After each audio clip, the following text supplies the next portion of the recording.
बच्चों अब हम लोग सीखने वाले हैं एल्डोल कंडेंसेशन। उसके बाद हम लोग क्रॉस एल्डोल और कैनिजारो का भी देखते हैं। तो एल्डोल कंडेंसेशन के लिए मैं तुम लोगों को एक ऐसे सिस्टम बताने वाला हूं जिसमें तुम्हें टिप्स मिल जाएंगे कि कैसे एल्डोल कंडेंसेशन में क्या चीज चेक करनी है और क्या प्रोडक्ट बनेगा। बिल्कुल सिंपल फॉर्म में वो काम होगी। तो हमारे पास जो है कि एल्डोल कंडेंसेशन, इसके अंदर ध्यान रखना हमें कि तभी होगा जब हमारा एल्डिहाइड या ketone having alpha H atom, जब एल्डिहाइड और कीटोन के पास में अल्फा एच एटम होगा तभी होगा। और इसमें 2 मोल्स ऑफ एल्डिहाइड और कीटोन और मिक्स्ड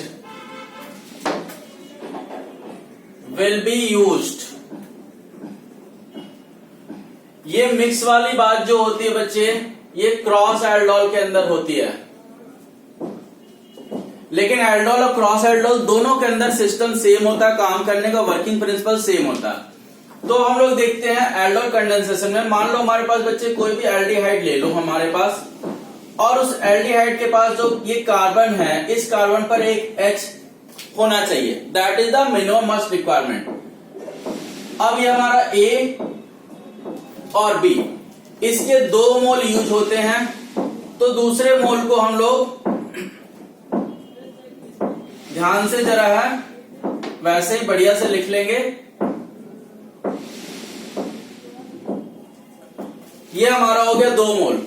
जब हम लोग इसको कोई डाइल्यूट NaOH या डाइल्यूट बेस कोई देते हैं,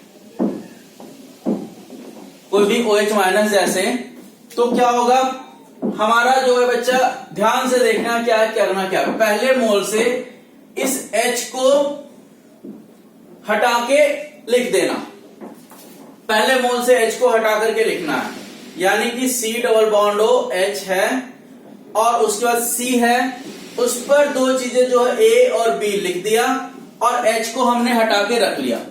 अब दूसरे मोल का जो कार्बोनाइल कार्बन होगा, जो कार्बोनाइल कार्बन है, उस कार्बन को लिखोगे जैसे C double bond O H C H A और B है। अब ये कार्बोनाइल कार्बन में जो डबल बॉन्ड जो मैंने लिखा है, इस डबल बॉन्ड को हटाओ और जो यहां से H निकला था उसको दे दो। ये बन जाता हमारा एल्डोल। और जब हम इसको हीट कर देंगे तो यहां से H OH, और यहां पर अगर H है तो यहां से हमारा H निकलेगा, या फिर यहां पर अगर H है तो यहां से H निकलेगा और इनॉल बनाएगा। तो इनॉल में हमारे पास 2 पोजीशन है, 1 और 2, बाय डिहाइड्रेशन ऑफ 1 और 2। 1 मेजर होगा हमारा और 2 माइनर होगा। तो ये हमारे पास एल्डोल का सिस्टम होगा।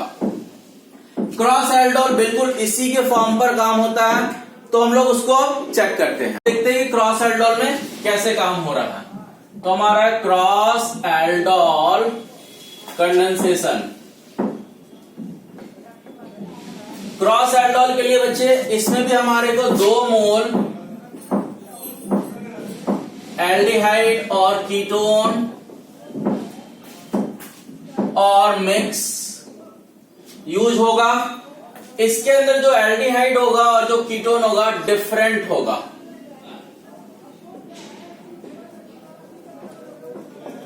ठीक है, और मिक्स में तो ऑलरेडी वो डिफरेंट होगा ही होगा। इसमें भी बच्चा हमारा अल्फा H शुड भी प्रेजेंट होना चाहिए। तो अब क्या होता है कि जब हम 2 मोल ले रहे हैं तो इसमें देखो, सपोज करो कि 1 मोल हमारा ये एल्डिहाइड है, दूसरा मोल एल्डिहाइड हमारा यहां पर A B C D, इस तरह से हमारा 1 मोल का ये एल्डिहाइड है, सॉरी ये 1 मोल का ही है। अब दूसरा मोल मान लो हमारे पास है C H और मान लो यहां पर X और Y है। तो इसमें हमारे पास सिस्टम क्या करना है कि पहले मोल से जैसे हम लोगों ने उड़ाया, अल्फा हाइड्रोजन का, और उसके बाद उसी मोल के दूसरे पार्ट 2 मोल, बेसिकली 2 मोल इसका पहले सेल्फ एल्डोल होगा, 2 मोल इसका पहले सेल्फ एल्डोल होगा, फिर इन दोनों के एक एक मोल से क्रॉस एल्डोल होगा, और वो क्रॉस एल्डोल में एक्सचेंज ऑफ द सिस्टम रहेगा, मतलब एक बार न्यूक्लियोफाइल कोई और बनेगा, इलेक्ट्रोफाइल कोई और बनेगा उस सिचुएशन पे। तो हम लोग इसका सबसे पहले जो है सेल्फ की बात करते हैं। तो सेल्फ में देखो बच्चे, हमारा यहां पर ये पहला मोल है C≡OH, इसके अल्फा से हाइड्रोजन हटा दिया और जो बाकी चीज है वो लिख दिया। तो हाइड्रोजन हटाने के बाद हमने जो लिखा तो BCD, ये इस मोल से हमारा बन गया, ये A इसके पास है, हाइड्रोजन हमारा हटा दिया गया। अब दूसरा मोल इसी का दूसरा मोल जो कार्बोनाइल कार्बन है वो कंबाइन होगा O और अल्फा का हाइड्रोजन जो हटाया था, अभी मैंने पिछले जैसे दिखाया था डबल हटा करके H लगाया था, तो पहले से मैं इसको H लगा देता हूं, इस पर H है एक ऑलरेडी, और इसके साथ ये है हमारा C, इस पर A और H है, और इसके साथ हमारा CBCD,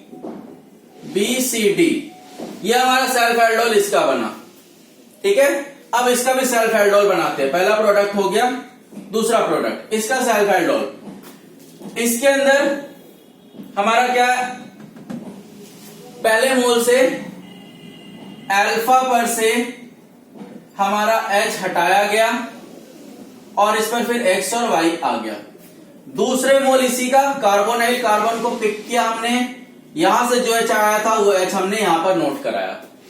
अब उसके बाद इस पर एक और H ऑलरेडी लगा हुआ है तो हमने उसको नोट कर दिया। अब ये बाकी चीज हमारी C और इसके बाद X, Y और H, तो ये दो हमारे सेल्फ एल्डोल के प्रोडक्ट बने हैं।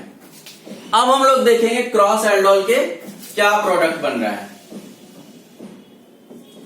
क्रॉस में बच्चे एक मोल जिसका हाइड्रोजन हटेगा और दूसरा मोल जो होगा जो अटैच हो रही कार्बोनाइल कार्बन से, वो अगला वाला होगा, नेक्स्ट वाला होगा, डिफरेंट वाला होगा। जैसे कि इसकी बात करो, इससे हमारा पहला हाइड्रोजन हटा,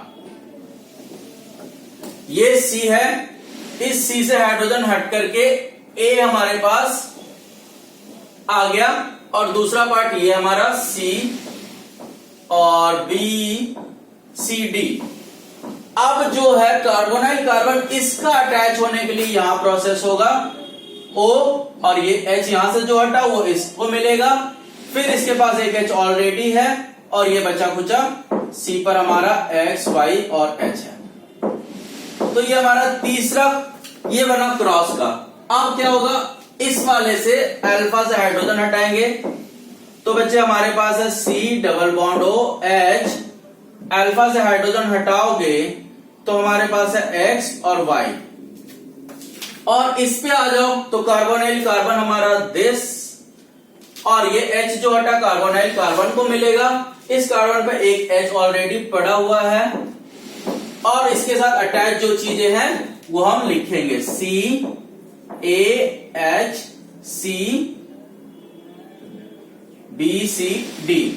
तो ये हो गया हमारा क्रॉस एल्डोल के प्रोडक्ट, यानी एल्डोल और क्रॉस एल्डोल में दोनों सिस्टम सेम ही रहता है। अब हम इसका थोड़ा सा एल्डोल और क्रॉस एल्डोल का एक छोटा सा मैकेनिज्म देखते हैं। मैकेनिज्म में क्या हमारा कि जो हमारा C≡H है, C अल्फा कार्बन पर H और X और Y मान लो, और दूसरा हमारा ले लेते हैं C≡OH अल्फा कार्बन पर H, और सेम ले लो या डिफरेंट ले लो, कुछ भी चलेगा। ठीक है, ये हमारा बॉन्ड यहां शिफ्ट होता है, और जो ये ऑक्सीजन का लोन पेयर है ये हमारा इसके अल्फा कार्बन के H पे अटैक करता है, और ये जो चीज है ये H हमारा जो है बॉन्ड को अपना इसके ऊपर में लिबरेट करेगा। तो देखो बेटा, ये H तो इस O के पास चला गया, अब ये C जो है नेगेटिव बन गया और ये C पॉजिटिव बन गया। तो यही इस पर जो है सिचुएशन, यहां पर जो नेगेटिव चार्ज बनेगी ये C पर, वो आकर के इस C से अटैच हो जाती है। तो ये वाला जो हमारा है ये हमारा न्यूक्लियोफाइल की तरह एक्ट करता है, और ये हमारा इलेक्ट्रोफाइल की तरह एक्ट करता है। मतलब कि जिसका O अटैक करेगा वो न्यूक्लियोफाइल बनेगा, और जिसमें कार्बोनाइल कार्बन के पड़ोस के कार्बन पर प्लस चार्ज आएगा वो इलेक्ट्रोफाइल बनेगा। तो ये इलेक्ट्रोफिलिक और न्यूक्लियोफिलिक दोनों सिचुएशन के अंदर वर्क कर रहा होता है। अब बच्चों हम लोग देखेंगे कैनिजारो रिएक्शन। कैनिजारो रिएक्शन में बड़ा सिंपल सी बात है कि क्या होगा हमारा, पहले तो कैनिजारो रिएक्शन में अल्फा H एब्सेंट होना चाहिए और ओनली एल्डिहाइड, ठीक है, देगा। कीटोन की बात करें तो ये कैनिजारो रिएक्शन नहीं देगा। और इसके अंदर हम बात करते हैं तो बच्चे हमारा क्या होता है, इसमें कॉन्सेंट्रेटेड बेस का यूज किया जाता है और ये क्या है, ये डिस्प्रपोर्शनेशन रिएक्शन है।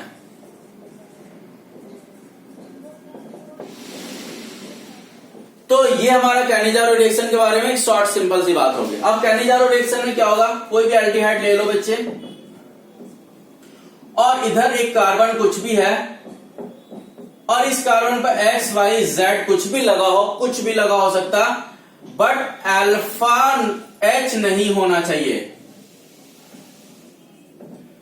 अब इसके 2 मोल यूज होते हैं और हमारा कॉन्सेंट्रेटेड कोई भी बेस ले सकते हैं। अब यहां के सिस्टम में क्या बनता है बच्चा, सिंपल है, जो हमारा अल्फा जो सिस्टम बचा हुआ है, इसके अलावा जो चीज बची हुई है, उस अल्फा सिस्टम को एज इट इज आप लिख लें और लिखने के बाद ये CHO जो है उस CHO को C double bond O minus, बस CHO को ऑक्सीडाइज कर दीजिए और दूसरा जो है फिर से अल्फा सिस्टम के साथ जो कुछ भी लगा हुआ है एज इट इज लिखो और जो CHO है उसको COH और H2 यानी अल्कोहल बनाओ। ये हमारा ऑक्सीडाइज हो गया। अगर हम देखें यहां से यहां तक चेक करें तो ऑक्सीडेशन है और अगर इसी चीज को यहां पर चेक करें तो ये हमारा रिडक्शन है। तो ये हो गया हमारा कैनिजारो रिएक्शन का सिस्टम कि ये जो पोर्शन है हमारा, ये पोर्शन बिल्कुल भी चेंज नहीं होगा ऑक्सीडेशन और रिडक्शन के टाइम पर। सिर्फ हमारा जो एल्डिहाइडिक पोर्शन है वो कार्बोक्सिलेट और अल्कोहल में कन्वर्ट होएगा। और एक बात बताऊं बच्चे, यहां मैंने OH माइनस लिया इसलिए कार्बोक्सिलेट आयन बना। अगर तुम NaOH या KOH लेते हो तो सॉल्ट बनाना Na या K के साथ में रिस्पेक्टिवली। बच्चों अब हम लोग आज देखने वाले हैं अभी कार्बोक्सिलिक एसिड की प्रिपरेशंस, और प्रिपरेशंस में हम स्टार्ट करते हैं। तो पहला है अल्कोहल्स के थ्रू। तो कार्बोक्सिलिक एसिड हम जब अल्कोहल से बनाना चाहेंगे तो हमारे पास अल्कोहल प्राइमरी ही है जो सिर्फ कार्बोक्सिलिक एसिड दे सकता है डायरेक्टली, बाकी सेकेंडरी और टर्सरी अल्कोहल से डायरेक्टली कार्बोक्सिलिक एसिड नहीं मिल सकते हैं। तो प्राइमरी अल्कोहल को हम ऑक्सीडाइज करके एल्डिहाइड बना ले और उस एल्डिहाइड को ऑक्सीडाइज करके कार्बोक्सिलिक बना ले, तो ये हो गया वाया एल्डिहाइड का प्रोसेस। लेकिन अगर हम कार्बोक्सिलिक एसिड डायरेक्ट अल्कोहल से बनाना चाहते हैं तो भी बना सकते हैं। हम बहुत ही स्ट्रॉन्ग ऑक्सीडाइजिंग एजेंट ले लेंगे, जैसे कि KMnO4H+ ले लो या KMnO4OH माइनस, या फिर पोटेशियम डाइक्रोमेट एसिडिक मीडियम में, या फिर CrO3 एसिडिक मीडियम में। बेटा इसे जोन्स रिएजेंट भी बोलते हैं। इनमें से हम कोई भी ले ले, इसके अलावा कोई और भी स्ट्रॉन्ग ऑक्सीडाइजिंग एजेंट भी हम ले सकते हैं जिससे अल्कोहल हमारा डायरेक्टली कार्बोक्सिलिक एसिड के अंदर कन्वर्ट हो जाएगा। अब इसके बाद हमारे पास जो दूसरा सिस्टम है वो एसाइल हैलाइड्स के थ्रू। एसाइल हैलाइड में हमारा RCOCl होगा। बच्चे हम इससे डायरेक्ट अगर H2O से रिएक्ट करवा दें तो कार्बोक्सिलिक एसिड और HCl या HX बाहर निकल आएगा, बट ये प्रोसेस थोड़ा स्लो रहता है। तो हम प्रोसेस फास्ट करने के लिए पहले हम इसको NaOH से रिएक्ट करा ले या KOH से करवा लें तो ये हमारा सॉल्ट बना लेंगे कार्बोक्सिलिक का और क्लोराइड या हैलाइड बाहर निकल जाएगा। फिर उस सॉल्ट को एसिडिफाइड कर दो तो हमारा कार्बोक्सिलिक एसिड मिल जाएगा। इस प्रोसेस से बनाने के फायदा ये भी होता है कि हमें बेटा यहाँ प्यूरिफिकेशन का सेकंड सिस्टम लगाने की जरूरत नहीं पड़ती है। नेक्स्ट हमारा एनहाइड्राइड। एनहाइड्राइड हमारा RCOO, COR-, ये दोनों सेम भी हो सकते हैं। इन दोनों में कोई भी सिस्टम हो सकता है, एक रिंग हो सकता है, सिंपल बेंजीन भी हो सकता है। और इसको सिंपली हम अगर हाइड्रोलाइज कर दें तो रिस्पेक्टिवली 2 मोल कार्बोक्सिलिक एसिड हमें दोनों पार्ट से आराम से टूट के निकल जाएगा। चाहे पॉइंट यहां से टूटे चाहे यहां से टूटे, सेम ही कार्बोक्सिलिक एसिड मिलेगी। इसलिए यहां पर मेजर माइनर का कोई सिस्टम आता नहीं है। फिर हमारा बेटा एस्टर्स के थ्रू। एस्टर हमारा RCOOR' होता है। हमारे पास डायरेक्ट मेथड एक पाथ 1 है कि डायरेक्ट पानी डालो, कार्बोक्सिलिक एसिड और अल्कोहल मिलेगा, बट ये पाथ थोड़ा स्लो रहेगा, बिल्कुल इसके जैसा। तो फास्ट करने के लिए हम पहले इसे NaOH से रिएक्ट करवा देंगे, तो कार्बोक्सिलेट का सॉल्ट मिल जाएगा और अल्कोहल मिलेगा। अल्कोहल यहीं सेपरेट आउट हो गया। अब सॉल्ट को हम एसिडिफाई करेंगे, कार्बोक्सिलिक मिलेगा। तो इस पाथ में हमें फिर से सेपरेशन की प्रॉब्लम आगे नहीं आएगी, तो ये फास्ट मेथड हो जाता है। नेक्स्ट हमारा नाइट्राइल्स के थ्रू। पहले नाइट्राइल्स हमारा CN होता है, ठीक है, C ट्रिपल बॉन्ड N। और नाइट्राइल्स को अगर हम पार्शियली हाइड्रोलाइज करें तो पहले अमाइड मिलेगा, और अमाइड को फिर से हाइड्रोलाइज करें तो हमें कार्बोक्सिलिक एसिड और अमोनिया मिलेगा। अब अगर हम नाइट्राइल्स को एक ही बार कंप्लीट हाइड्रोलिसिस कर दे तो हमारे पास कार्बोक्सिलिक एसिड डायरेक्टली मिल जाएगा, मतलब कार्बोक्सिलिक एसिड और अमोनिया कंप्लीट हाइड्रोलिसिस की हेल्प से। फिर हमारा है एल्काइल बेंजीन। इस बारे में हमें थोड़ा समझना है कि बेटा बेंजीन के ऊपर में कोई भी एल्काइल चेन हो सकती है, कोई भी, इवन चेन सब्स्टिट्यूटेड हो सकती है, प्राइमरी सेकेंडरी टर्सरी हो सकती है, यहां तक कि एल्कीन एल्काइन भी हो सकती है उस चेन के अंदर। अब क्या है कि अगर हम उस तरह के किसी भी चेन को KMnO4 और बेसिक मीडियम में कराएंगे तो कार्बोक्सिलिक का सॉल्ट बनेगा। चेन कितनी भी लंबी हो, एक ही कार्बन तक वो रिड्यूस होके आ जाएगा। फिर हमारा वो जो सॉल्ट बनेगा उसको हाइड्रोलाइज कराएंगे तो कार्बोक्सिलिक मिलेगा। लेकिन चेन में एक लिमिटेशन को ध्यान रखना है कि मैंने कहा था ना, चेन प्राइमरी सेकेंडरी टर्सरी कुछ भी हो सकती है, तो टर्सरी वाली चेन अगर है तो हमारा ये प्रोसेस नहीं होगा। तो चेन टर्सरी नहीं होना चाहिए और चेन में कोई भी सब्स्टिट्यूशन अप्लाई हो चलेगा। नेक्स्ट है ग्रिग्नार्ड रिएजेंट से। बेटा ग्रिग्नार्ड रिएजेंट से फिर हमारी बात आती है, तो ग्रिग्नार्ड रिएजेंट के साथ हमें कार्बोक्सिलिक एसिड बनाना है तो उसे CO2 यानी ड्राई आइस से हमें करवाना पड़ेगा। तो इसके अंदर क्या हो रहा है बच्चा, देखो ड्राई आइस में रेजोनेंस स्टार्ट होती है, O पर हमारा माइनस चार्ज आता है, वो माइनस चार्ज Mg के साथ अटैच होकर के चला जाएगा, और साथ ही साथ Mg पे प्लस चार्ज आएगा क्योंकि R उस चार्ज को खींचेगा। तो R पर माइनस हुआ और C पर प्लस हुआ, तो ये माइनस और ये प्लस आपस में अट्रैक्ट होंगे और ये R जाकर के CO वाले कार्बन से अटैच हो जाएगा, और ये हमारा मैग्नीशियम का सॉल्ट बनाएगा कार्बोक्सिलेट का। फिर इसे हाइड्रोलाइज कराएंगे तो हमें कार्बोक्सिलिक एसिड मिल जाएगा। अब इसमें क्या बच्चे, इस रिएक्शन को स्टेप अप रिएक्शन बोलेंगे। क्यों? क्योंकि एक कार्बन बढ़ा है, क्योंकि अल्काइल में जो कार्बन है उससे देखो ये CO एक एक्स्ट्रा आया, यानी एक कार्बन बढ़ा। तो ऐसे कोई भी चीज जिसमें कार्बन बढ़ती है उसको स्टेप अप प्रोसेस बोला जाता है।